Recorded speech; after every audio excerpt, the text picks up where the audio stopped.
Muito bem, irmãos, eu sei que está meio picado o negócio, que nós temos feito um culto de oração só com oração, você lembra disso, né? Quem veio semana passada participou. E temos feito um culto com mensagem, louvores e alguns pedidos de oração. Bom, na semana retrasada, na quarta retrasada, eu compartilhei uma palavra, isso aí, ó, essa gurizada é boa demais, já colocou ali, né?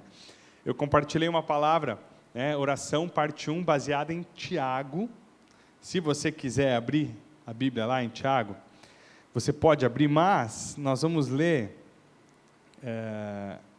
aqui na tela juntos, a gente vai projetar o texto, Tiago, capítulo 5, versículos 13 até o 18. Tiago 5, do 13 até o 18.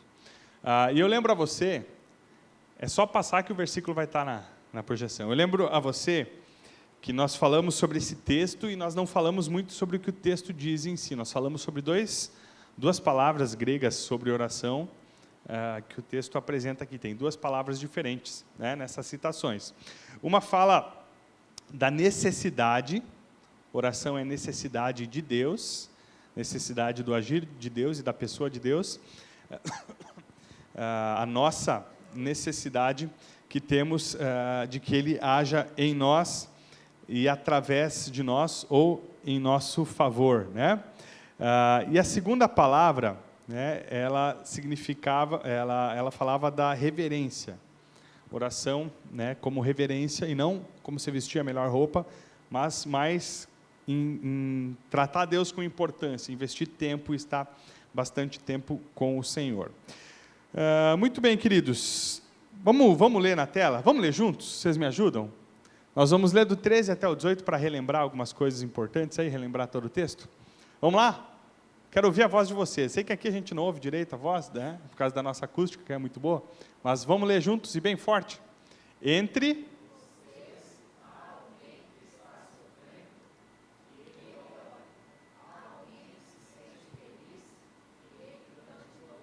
Continua.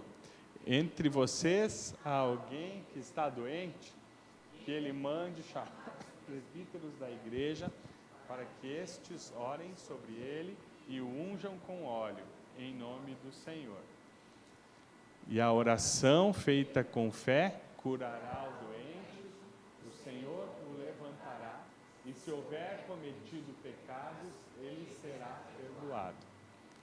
Portanto, confessem os seus pecados uns aos outros e orem uns pelos outros para serem curados.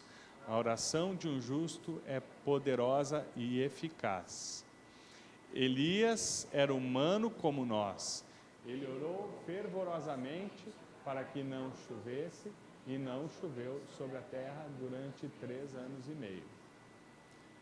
Orou outra vez, e o céu enviou chuva, e a terra produziu os seus frutos. Muito bem, até aqui. Deixa eu te convidar para orarmos mais uma vez. Senhor, obrigado porque a Tua palavra nos ensina muito, muito, muito. Mais uma vez nessa noite Tu deseja nos instruir através da oração. O privilégio que nós temos como Teus filhos, o privilégio que apenas Teus filhos e filhas têm e que muitas vezes nós não valorizamos, o privilégio de falar contigo, de sermos ouvidos por Ti, sermos atendidos por Ti. Nos ajuda, abre nossos olhos, nossos ouvidos para que a gente entenda a importância da oração e para que a gente pratique a oração, em nome de Jesus. Amém, Senhor. Muito bem, falei das duas palavras, né, desse texto, que esse texto nos mostra sobre oração. Os dois termos, um é reverência e o outro é necessidade. Eu lembro a você, então, que esse texto ele vai nos dar 3 ordens a respeito da oração. Ele vai dar 2 características ou 2 qualidades sobre a oração e um exemplo. 3 ordens, 2 qualidades, um exemplo. 3, 2, 1. Ok? Então, hoje, nós vamos falar das 3 ordens. Esse texto tem muita coisa boa para a gente, né? Nós vamos gastar algum tempo aprendendo ele. 3 ordens, como você está vendo aí, a respeito da oração. Bom, primeira ordem está muito clara, né? Você percebe logo no versículo 13. Entre vocês, alguém que está sofrendo, que ele ore. Alguém que se sente feliz, que ele cante louvores. Quem sofre deve orar. Primeira ordem aqui que Tiago nos instrui. Bom, vamos lá, vamos ver se você é parecido comigo. O que você faz quando você sofre? Pois é, várias reações, né? A minha é de reclamação, como a do Valdeci, né? Tem gente que chora, né? Alguém falou que chora quando sofre. Muitas vezes nós, no meio da dificuldade, da luta, murmuramos, reclamamos, né? Meu Deus, o que eu vou fazer agora? Né? Por que isso acontece comigo? Sempre comigo, Deus? Podia mandar esse problema para o irmão ali que não é tão crente quanto eu, né? Coisas assim, muitas vezes passam na nossa mente, né? Desespero. Às vezes, quando o sofrimento é intenso, às vezes o nosso coração se entrega para o desespero, né? Deus, o que eu vou fazer agora diante disso que surge? O questionamento, quem aqui já questionou? Só eu. Vocês são mais crentes, né? Gente, a gente questiona Deus, né? Senhor, por que comigo, Senhor? Por que eu? Por que nesse momento está tudo tão bem, Deus? Eu estava te servindo tanto e agora comigo acontece esse sofrimento. Mas observe bem o que o versículo 3 nos instrui, o que ele diz para mim e para você. Está alguém sofrendo? Que ele ore. Oração. Você deve orar. Quando tudo está dando algum barulho aí, meninos? O zap, né? Ok. Quando tudo estiver desabando, o que é para fazer? Vamos lá? Orar. Quando você estiver chorando, como alguém disse, o que é para fazer? Orar. Antes de reclamar, orar. Ore, ore e ore. Esse é o recado de Deus para nós. Quando você estiver com problemas, meu irmão, problemas que te levam ao sofrimento, apenas ore. E por que Deus nos instrui a orar? Porque os nossos olhos, facilmente se voltam para o sofrimento e para a situação. E a gente se agarra à situação problemática, a que gera dor, que gera sofrimento. A gente fica olhando só para aquilo. Né? E como se não bastasse o sofrimento de uma doença ou de uma situação difícil, a gente começa a atrair sofrimento para o nosso coração e para a mente, porque a gente só fica pensando no sofrimento. A Bíblia ordena, ore, porque quando nós oramos, nós estamos tirando os olhos um pouquinho da situação do sofrimento e estamos colocando no Senhor, estamos colocando a nossa confiança em Deus. Mas deixa eu te fazer outra pergunta, a vida é só sofrimento e dificuldade? Pouca convicção, hein, gente? É só sofrimento, gente? Está tão difícil assim? Não, né? Tem muita coisa boa na vida.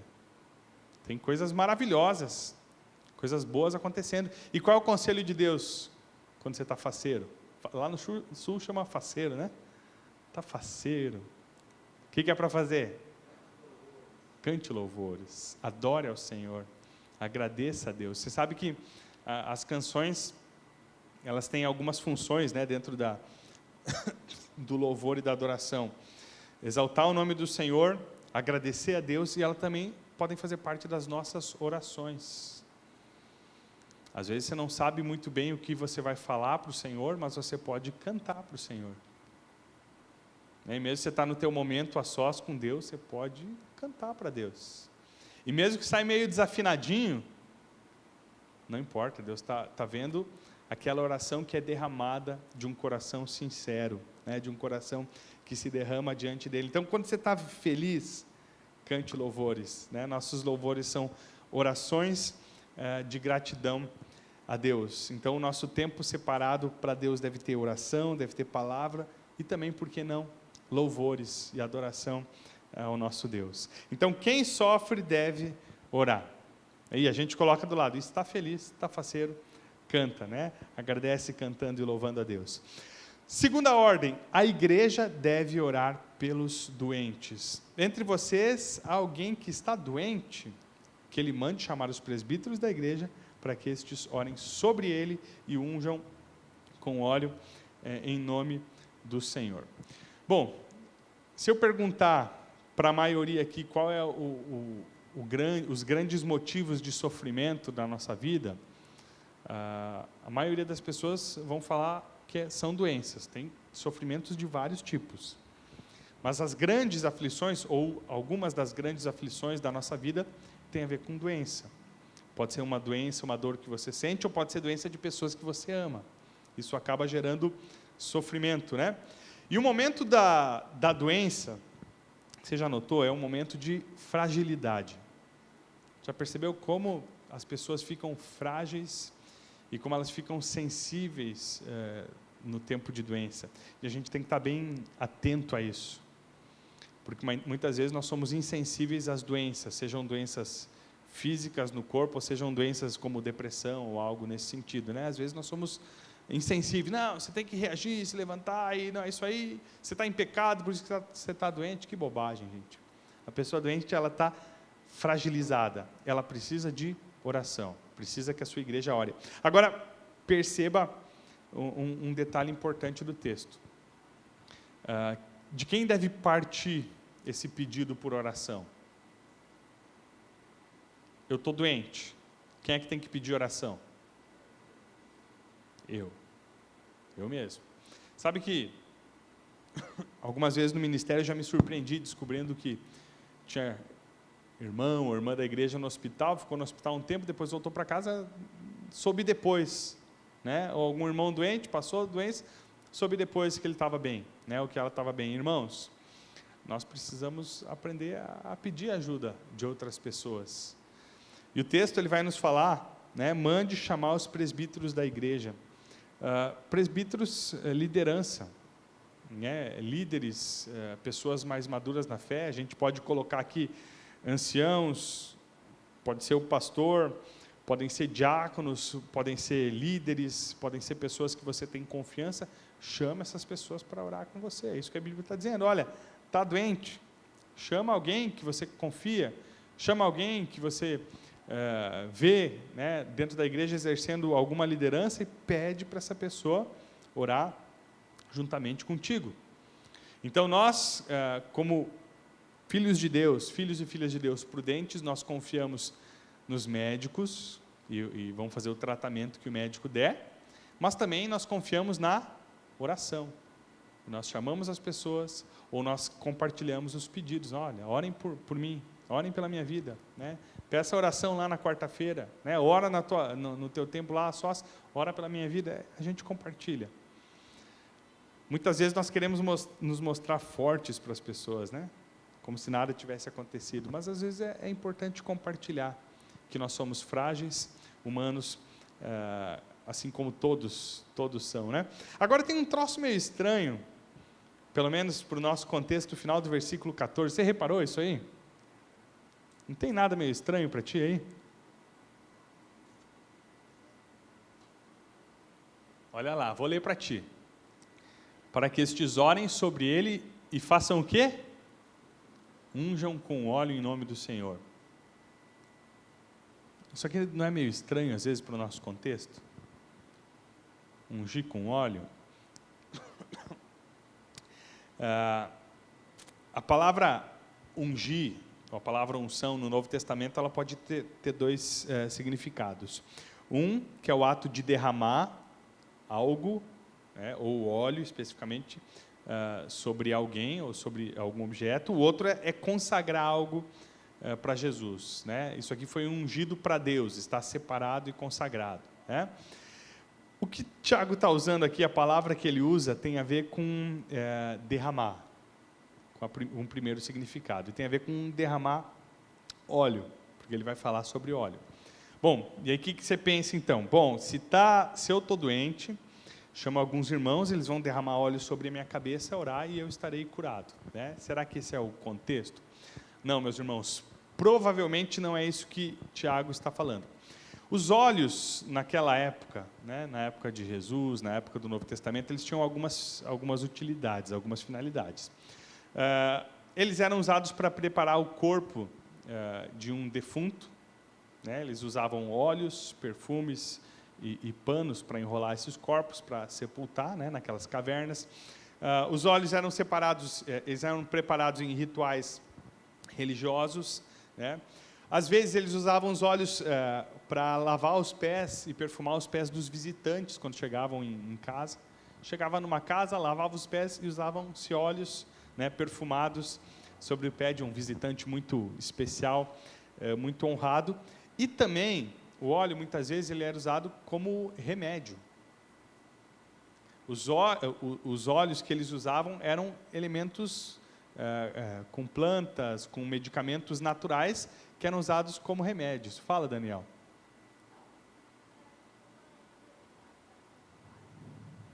Eu não entendi a tua pergunta.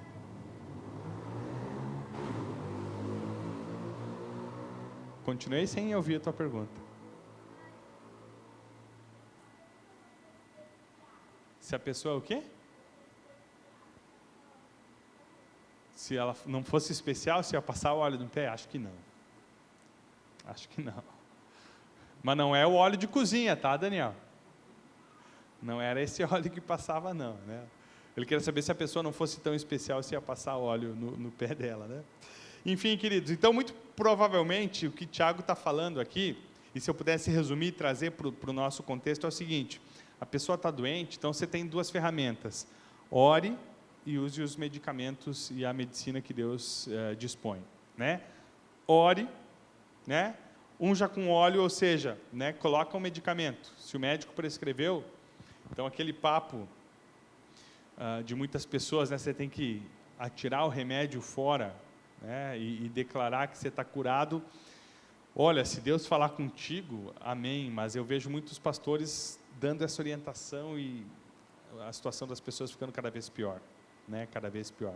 Deus nos deu a medicina, né? Os óleos aqui representam os remédios que nós podemos tomar dentro do contexto que o médico prescreveu. Então, está doente? Chama o pessoal da igreja para orar, pede oração por ti, mas obedece o médico também, hein? Não deixa de ouvir o que o médico tem a prescrever para você. Terceira e última ordem: nós devemos orar uns pelos outros. E aqui tem uma coisa que talvez não é desconhecida da nossa razão, do que a gente conhece da Bíblia, mas é desconfortável para nós. Portanto, confessem os seus pecados uns aos outros e orem uns pelos outros para serem curados. Bom, orar uns pelos outros, ok, a gente sabe, é importante, é bom, vamos orar uns pelos outros, mas olha o que o Tiago está colocando aqui, gente. Confessem os seus pecados uns aos outros. Esse troço aqui já está meio desconfortável demais para nós. A palavra confessar, a grega, ela significa professar, reconhecer abertamente ou alegremente. Então, se pegar o significado da palavra, podemos pensar da seguinte maneira, que talvez você venha aqui, pega o microfone e confessa os teus pecados com muita alegria. Olha lá, estou adulterando, e dá risada, e é isso aí que dá certo. Não, né? Não é isso que a Bíblia está nos orientando, né? Você não precisa vir aqui à frente e confessar os teus pecados para a igreja, se Deus ou se o Espírito Santo de Deus não te levar a isso. Mas o que acontece? E essa verdade da confissão dos pecados é importante uns aos outros. Tem alguns momentos da nossa vida que nós estamos amarrados em alguns pecados. Tem alguns momentos na vida e alguns pecados específicos que não é tão fácil abandoná-los. E eu vou citar algumas coisas aqui, por exemplo, pecados sexuais. Pecados na área sexual é muito difícil, né, alguém que está envolvido nessa área de pecado abandonar esse pecado com facilidade. Aí você pode pensar em adultério. Você pergunta às vezes para um homem que é cristão, ou se diz cristão, enfim, não vou entrar nesse detalhe, você está adulterando, ele vai negar. Uma mulher, mesma coisa, não é verdade, é mentira, o pessoal está louco. Pecado da fornicação, quando um jovem casal começa a ter relações sexuais antes do casamento, é difícil demais abandonar. Pecados de pornografia, né, são pecados terríveis, né, que as pessoas elas ficam amarradas e presas a isso, na área sexual. Pecados nas palavras também, tem alguns que são difíceis, mentiras. O mentiroso vai cada vez contando mais mentira, é difícil abandonar esse pecado, né? Fofoca, mesma coisa, o fofoqueiro, intrigas e armações. Pecados de orgulho, pecados de orgulho, né? Quando eu me acho mais importante do que os outros, Eu não perdoo os outros porque a culpa é sempre dos outros, nunca é minha. Falta de perdão, né? Isso vem do orgulho, falta de arrependimento, dificuldade de reconhecer o erro. Então, alguns pecados, e talvez tenha faltado muitos aqui na minha lista, eles são muito difíceis de abandonar. Então, nós precisamos confessar uns aos outros alguns pecados, como se fosse uma espécie de mentoria. O que é um mentor? Alguém que vai te acompanhando numa área, né? Seja numa área profissional, ele vai te acompanhar, ele vai te aconselhar, ele vai dizer esse aqui é o melhor caminho. Então, alguns momentos da nossa vida nós precisamos encontrar em irmãos, irmãs da igreja, essas pessoas em que nós podemos abrir e falar, olha, eu tenho dificuldade, vou me citar aqui, pastor, tenho dificuldade com pornografia, eu quero que você me ajude, quero que você ore por mim, eu gostaria que você me acompanhasse, né, orasse juntamente comigo e me aconselhasse. Olha, eu tenho dificuldade, né, na área financeira, eu não consigo me controlar, eu estou devendo todo mundo, eu preciso de ajuda. E confessar os pecados uns aos outros nos ajuda a pensar duas vezes na próxima vez que nós vamos pecar, né? Se eu e Valdeci temos um relacionamento, né, em que a gente conversa sobre os erros, né, e eu tenho um X erro e falo para o Valdeci, ele vai me perguntar, e aí, como é que está aquela área da tua vida lá? Pois é, caí de novo, né? Errei de novo. Próxima vez né, que eu for tentado, eu vou lembrar, não, mas eu estou aqui em conversa com o Valdeci, ele vai me perguntar, então eu vou lutar para não cair. Então, essa questão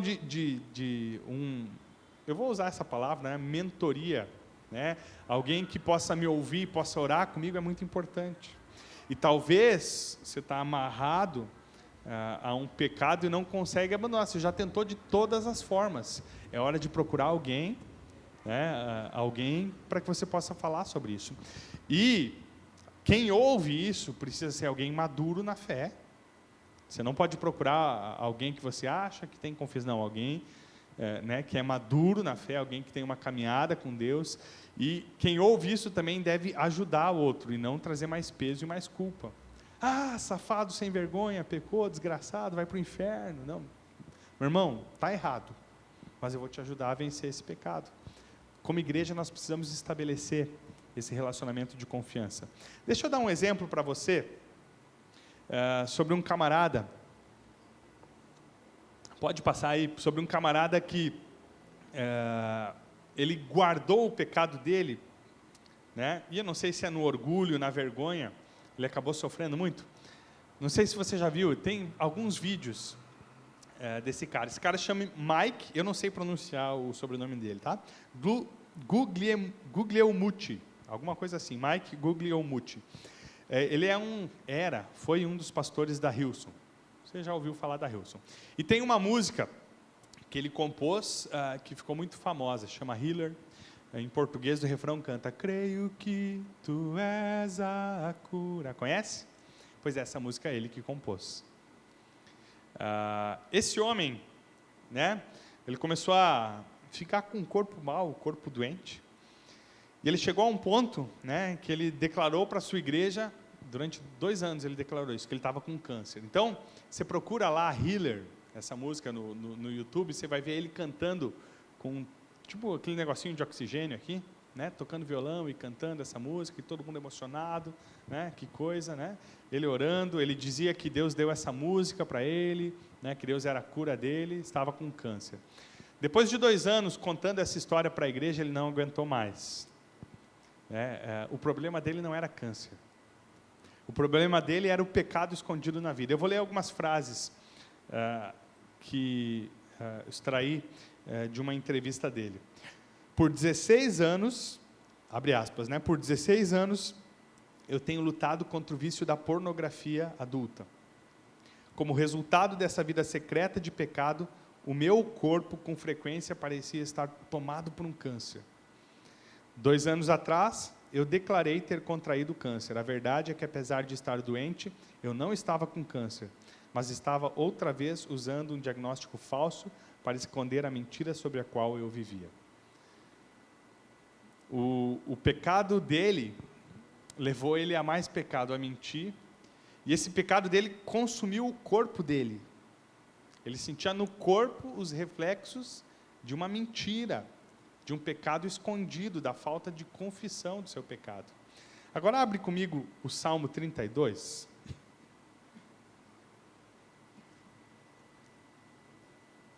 O livro de Salmos, o Salmo de número 32.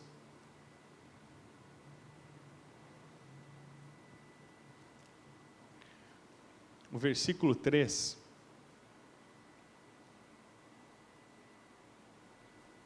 Salmo 32, 3. A minha versão vai falar assim, ó: enquanto eu mantinha escondidos os meus pecados, o meu corpo definhava de tanto gemer. O original fala em ossos que gastam. Meu corpo ia apodrecendo, se gastando, meus ossos se gastando. Enquanto fazia o quê? Escondia os meus pecados. Provérbios também vai nos ensinar: aquele que esconde os seus pecados não prospera, mas quem os confessa e os abandona, esse prospera, né? Irmãos, a vida do Mike é um exemplo puro, e eu já vi em ministérios passados, gente que definhava fisicamente por guardar pecado, por guardar mágoa, por esconder adultério, por esconder pecados de todos os tipos. Olhe para o que a Bíblia diz. Quem sabe o Senhor Jesus não está te convidando a procurar alguma pessoa madura na fé. Não conta para qualquer um, não, aquilo que tem te afligido. Alguém maduro na fé, que possa orar contigo, que possa te acompanhar, te ajudar, de repente, nessa situação que você tem vivido. Muito bem, irmãos. Meu desejo como pastor é que a nossa igreja seja uma igreja madura, né? E se houver, como em todo lugar existe, né, essa necessidade de confessarmos os nossos pecados uns aos outros, nós tenhamos maturidade para ajudar-nos uns aos outros e não para terminarmos de quebrar quem já está quebrado, né? Para restaurar aqueles que precisam ser restaurados. Eis o desafio da palavra de Deus para mim e para você. Uma igreja ora pelos doentes, uma igreja que chama os outros, seus líderes, para orar, né, quando está sofrendo, uma igreja que confessa os seus pecados e é curada. Aquele que confessa os seus pecados é curado. E a cura aqui pode ser de duas formas: uma cura espiritual e cura física também. Cura espiritual e cura física. Que Deus nos dê maturidade para isso. Amém? Eis o nosso desafio, né? Orarmos uns pelos outros, orarmos como igreja.